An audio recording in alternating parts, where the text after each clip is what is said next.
કાળઝાળ ગરમીની શરૂઆત થઈ ગઈ છે। અનેક લોકો ગરમીથી બચવા માટે ઠંડા પીણાનો સહારો લેતા હોય છે, તેમજ બહાર નીકળતા સમયે દુકાનધારી લોકો જેમ કે ઓઢણી બાંધે છે, રૂમાલ બાંધે છે અને ટોપીનો સહારો લે છે।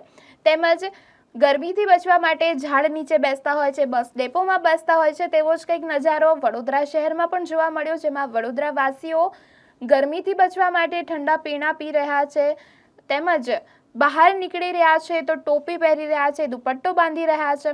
અને તેવામાં જો વાત કરવામાં આવે વડોદરા શહેરની, તો વડોદરા શહેરમાં પણ જે ઉનાળાની શરૂઆત થઈ ગઈ છે તેની સાથે સાથે ઉનાળામાં જે ઠંડા પીણા મળતા હોય છે, જે ફ્રૂટ વેચાતા હોય છે, તે પણ શરૂઆત થઈ ગઈ છે। જેમાં વાત કરવામાં આવે ફાલસા, ગોળસામડીનું વેચાણ પણ શરૂ થઈ ગયું છે અને વડોદરાવાસીઓ તેની મજા માણી રહ્યા છે। પરંતુ કહી શકાય છે કે આ કાળઝાળ ગરમીથી રાહત માટે પણ અમુક લોકો, જે કહી શકાય વડોદરાવાસીઓ છે, ક્યાંક ને ક્યાંક ઠંડા પીણાની પણ લિજ્જત માણી રહ્યા છે। કાળઝાળ ગરમી છે, ગરમીથી બચવા વડોદરાવાસીઓ કંઈક ને કંઈક ઉપાય કરી રહ્યા છે।